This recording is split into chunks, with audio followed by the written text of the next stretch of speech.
Hey everybody, it's Retro DM Ray here. Hey, I wanted to come to you this morning right outside in my own vehicle so I could get a little bit of privacy and not wake up the family and share with you a start of a series for my channel talking about a wonderful little book by Chris Gonnerman, the instigator, creator of Basic Fantasy role-playing game, along with many others that collaborated with him to do that, by the way. And his little book is called The Role-Playing Game Primer and Old School Playbook. This book is on Amazon.com for about $6. I got it a while back. The copyright is 2014 by Chris. And so I just thought I would kind of share with you some things that he has here in the book. And I'm going to start today with the introduction.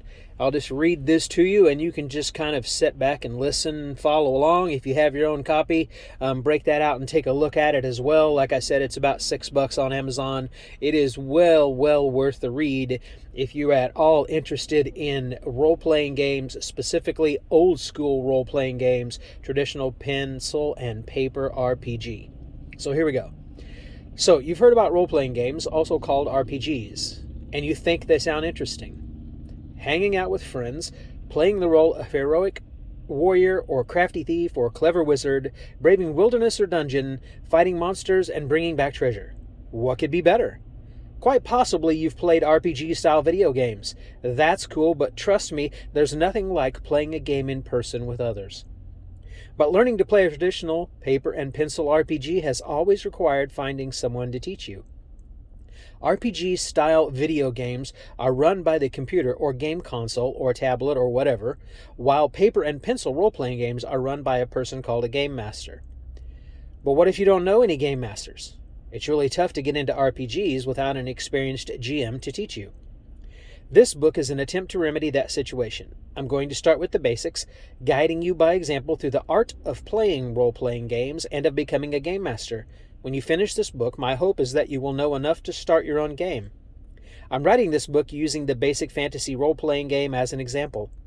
There are many different RPG systems with varied styles and game mechanics, but the things that are the hardest for the beginners to learn are, thankfully, pretty much universal. Learn to play Basic Fantasy RPG, and you'll be able to learn to play other RPGs pretty easily. Later in the book, I'll discuss some other old-school game systems, and I promise I'll explain what it means to be, quote-unquote, old school. So find yourself a comfy chair, sit back and relax, turn the page, and we'll jump right in. Part 1, an example of play. Let's look in on a game master introducing a group of newbie players to the game. Rolling up characters. Chris, welcome. Please have a seat at the table. Glad you all could make it.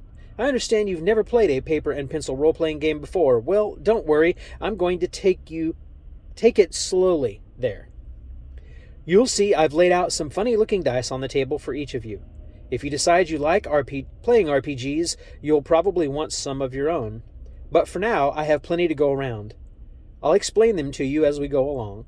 I've also given each of you a couple of sheets of scratch paper, a pencil, and a character record sheet. That's the form with all the boxes on it. I'll go over what each bit means when you need to know about it. Mike, hey, I've got a question. Where's the board? Chris, there isn't one. Role-playing games are played in the mind. Sometimes we use miniature figures to play out fights, but we're not going to do that today. Sandy, we're not going to have any fights?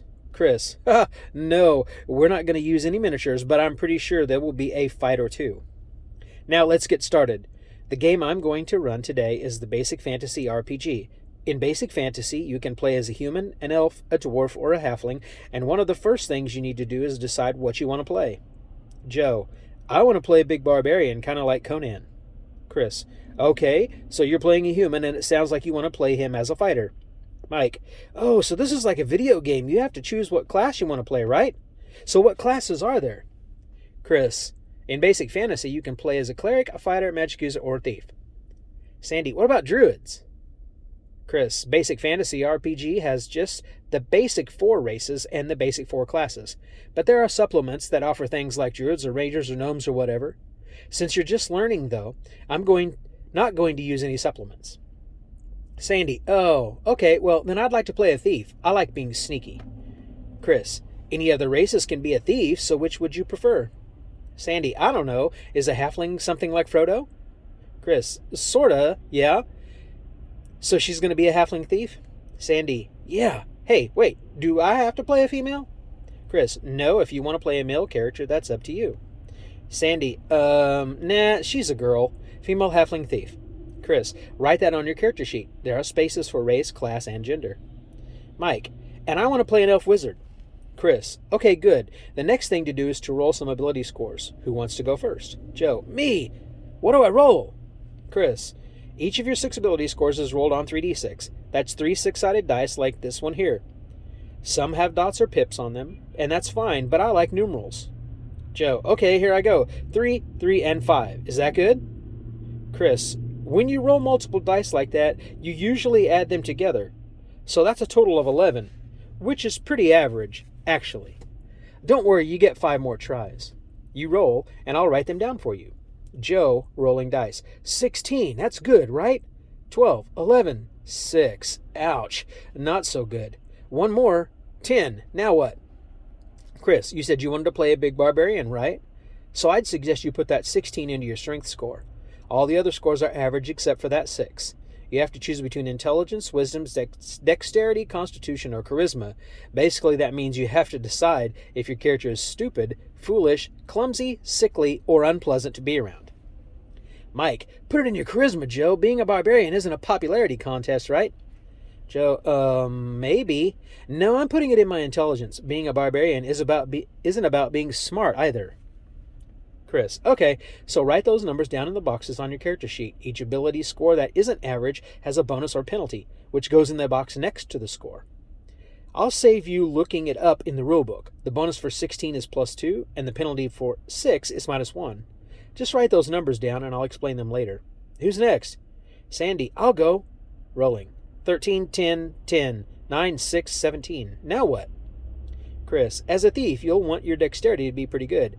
That 17 gives you a +2 bonus, and the 13 is worth a +1 bonus. I suggest you put one of those in your character's dexterity. Sandy, I'll put the 17 there then. Where should I put my other bonus? Chris, in your strength. It will help you when you use a melee weapon. That's one like a sword or warhammer. If you put it in your intelligence or wisdom, it won't do much except help you resist certain spells. If you put it in constitution, it'll give you more hit points. Those matter when you get into a fight. If you put it in charisma, it'll help you convince non-player characters to do what you want, or at least not kill you. Mike, non-player characters? That's like the characters the computer controls in a video game, right? Chris, yes, exactly. In this game, I'm the game master, and I'll be playing all the non-player characters. Each of you will play just the one we're rolling up right now. Mike, wait a minute. How are we supposed to win when you're running everything else and playing against us? Chris, that's not how this game works. First of all, nobody ever wins, at least not in the sense that you're thinking of. Joe, huh? Well, what fun is that? Chris, the fun is in playing. It's my job to run the world your characters live in. I don't win, quote unquote, by killing you off. I win when we all have a good time. Sandy, oh good. I don't want my character to die. Chris, well now, hold on. If there's no chance your character can die, what challenge would there be? No, it's possible your character might get killed, or something else bad might happen to her. It's my job to be fair and reasonable, not to help your characters, and not to hurt them. Let me put it another way. I don't want to kill your characters, but some of my NPCs and monsters might decide that they want to. Sandy, oh, okay, I guess that makes sense. Anyway, I'm going to put my 13 into my constitution. That's good, right? Chris, sure. When you roll for your hit points later, we'll add the bonus to the total. Well, what about that 6? It gives a penalty of -1. Sandy, I'm putting it in her wisdom. Mike, oh, great, a foolish thief. Chris, Mike, I think it's your turn now. Grab up those dice and get rolling. Mike, rolling dice. 10, 12, 7, 8, 9, 11. Ouch, those rolls aren't very good, are they? Chris, no, I'm afraid not, but don't worry. I don't think a really wimpy character is any fun to play either. A lot of GMs will let you re-roll your stats or even roll extra dice to get better numbers. What I'm going to do is flip your scores. Subtract all of them from 21 and write down the 6 new scores. Mike. 11, 9, 14, 13, 12, 10. What bonuses does that give me? Joe. I've got the rule book right here, Mike. It says the 14 and the 13 are both +1 and the others are average. Chris. Thanks, Joe. So, Mike, now you need to put those scores on your sheet. Mike. Wizards are supposed to be smart, right? So I'll put the 14 in my intelligence. I think I'll put the 13 in my charisma, since I suspect my character will be the one doing any negotiating. Chris. Yeah, a barbarian who's not very smart and a thief who's kind of foolish. It would probably be best if your character did all the talking. Now, let's get things finished up here. Each of you needs to roll for hit points. Fighters, like Joe's character, roll 8-sided dice, or D8s, for their hit points. That's this one right here. Magic users and thieves both roll 4-sided dice, or D4s, for hit points. Those are the ones that look like little pyramids. You don't really roll them, you sort of flip them in the air and read the number that's upright after they land. If any of you were playing a cleric, they'd roll 6-sided dice. Your characters are all starting at first level, so each of you needs to roll 1 die for starting hit points. Sandy. I got a 4. Chris. Great! Don't forget to add the Constitution bonus to that. Your character starts with 5 hit points. Joe. I rolled a 7. Chris. Very good. Mike. Ugh. I rolled a 1. Do I get to flip it? Chris. No. But I'm not going to make you play with 1 hit point, so just roll again. Mike. There, I got a 3. That's better. Chris. Now, I know there's more to be filled out on your character sheets, but I suggest you all fill in 1 more blank on your sheets, and then we can get started. Sandy. Which blank? Chris. All you need to do now is come up with a name for your character. How hard can that be? I think that's a wonderful section. If you've never played an RPG and you're listening to this, go back through what I just read and follow through that. It's so simple. It's so easy. It's not overly complicated because it's about playing the game and having fun. It's not about being all bogged down in a whole kind of miasma of massive tomes of rules and all those kinds of things. It doesn't have to be that way. If that's your thing, great, but it doesn't have to be that way. All right, so this next section on page 7, he's titled, You Meet in a Tavern. And this is really cool, so I want you to really listen to this part. This is really how things start out and kind of get started or go in an old school game. And again, this is a back and forth dialogue between Chris and these fictional players. Chris, your adventures start where many adventures have started. You meet in a tavern called the Green Dragon Inn in a village called Lyrewin on the shores of Lake Dyasa. Mike, will start with you. What does your elf wizard do? Mike, Valdorian goes up to the bar and orders a glass of wine. Chris, the barkeep says, Wine? Ha! I run an establishment for drinking, not sipping. We got beer and that's it. Mike, fine, I say. Give me a beer. Chris, that'll be a gold piece. Mike, does my character have any money? Chris, yes. Roll 3d6 and multiply the total by 10. You other two do that too. You start the game with that many gold pieces. Mike, okay. I rolled 12, so I start with 120 gold pieces. I pay him a gold piece and I drink my beer, slowly, looking around the room. Chris, it's still a bit early in the day, so the bar's mostly empty. The few locals in the bar are pointedly ignoring you. Just then a big guy, obviously a warrior, walks in. He stands there blinking, waiting for his eyes to adjust to the dim light in the tavern. Joe, is that my character? I named him Raneth. Chris, yes, that's him. Joe, okay, so I look around the tavern and I see an elf at the bar, right? Chris, yes, he's sipping a beer. Joe, I'll walk up beside him and order a beer too. I rolled 100 gold pieces, so I guess I can afford it. Chris, you haven't actually bought your adventuring equipment yet, so you don't want to spend it all. Joe, got it. No getting sloshed. Sandy, am I there yet? Chris, sure, you walk into the tavern and the barkeep says, Hey, we don't serve kids here. Sandy, Eleanor, that's her name by the way, says, I'm a halfling, you big lug, and I want a beer. I've got 80 gold pieces, which I guess isn't much, but I think she really wants a beer. Chris, ugh, sorry. he says as she climbs up a bar stool. Here you go, 1 GP. Joe, so now what? Chris, oh, I don't know. Maybe talk among yourselves? Mike, Valdorian tells the others he's looking for adventure. Joe, adventure? Says Raneth. As long as there are horrible monsters to slay and treasure to be had, I'm in. Sandy, sure, sounds like fun. Chris, well, that was easy. Just then a man comes into the tavern. Someone help, he says. My children have been kidnapped right out of my house. Sandy, wait a minute. Aren't there police or something? Or do people just go into bars looking for adventurers when something goes wrong? Chris, maybe you should ask him. Sandy, fine, I will. Eleanor goes up to the man and says, Did you tell the authorities? Chris, he looks down at you, then drops to one knee and looks you in the eye. They tunneled into my cellar. The city watchman won't go in the hole. Please, I have a boy and a girl, and they took them both. Just then the barkeep comes up behind you and says, This town's lousy with old tunnels and such underneath.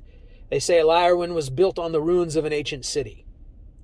Joe, Raneth stomps over and says, Don't worry, my good man. We'll rescue them. Lead us to your cellar. Mike, don't we need some, equipment first? And my character is a magic user, right? So he needs some spells or something. Chris, indeed. Valdorian's master taught him one spell. Opens the rulebook and rolls a die. He knows the spell of sleep, which can knock out a group of monsters. He can cast a spell once a day. Mike, once a day? Well, what do I do the rest of the time? Chris, lots of things. Magic users don't fight all that well, but he can do basically anything a normal person can do. Hang in with us and you'll see.